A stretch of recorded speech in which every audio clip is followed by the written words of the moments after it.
Saint মার্টিনে registration করে যাওয়ার সিদ্ধান্ত বিগত শেখ হাসিনা সরকারের আমলে হয়েছিল বলে জানিয়েছেন বাংলাদেশ ট্যুরিজম বোর্ডের প্রধান নির্বাহী কর্মকর্তা অতিরিক্ত সচিব আবু তাহের মোহাম্মদ জাবের।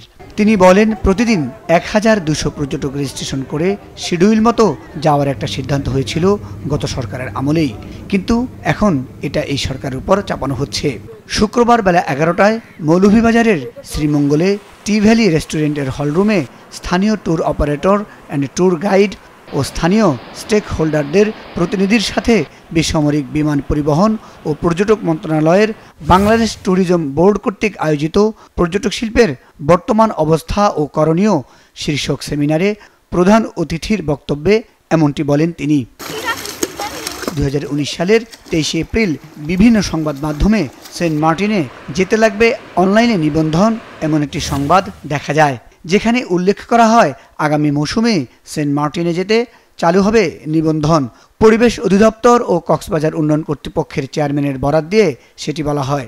২০২৩ সালের ৭ সেপ্টেম্বরেও বিভিন্ন সংবাদে গত সরকারের আমলে বন ও পরিবেশ জলবায়ু পরিবর্তন মন্ত্রণালয়ের বরাত দিয়ে এই সংবাদ প্রকাশ হয়। তবে অন্তর্বর্তীকালীন সরকার এমন সিদ্ধান্ত নিয়েছে বলে গতকাল সোশ্যাল মিডিয়া সহ বিভিন্ন মাধ্যমে এমন বিষয়টি ঘুরপাক খেতে থাকে। তবে রাতেই পরিবেশ, বন ও জলবায়ু পরিবর্তন মন্ত্রণালয় এক প্রজ্ঞাপনের মাধ্যমে জানান, সেন্ট মার্টিন যেতে নিবন্ধন লাগবে এমন কোনো সিদ্ধান্ত অন্তর্বর্তীকালীন সরকার নেয়নি।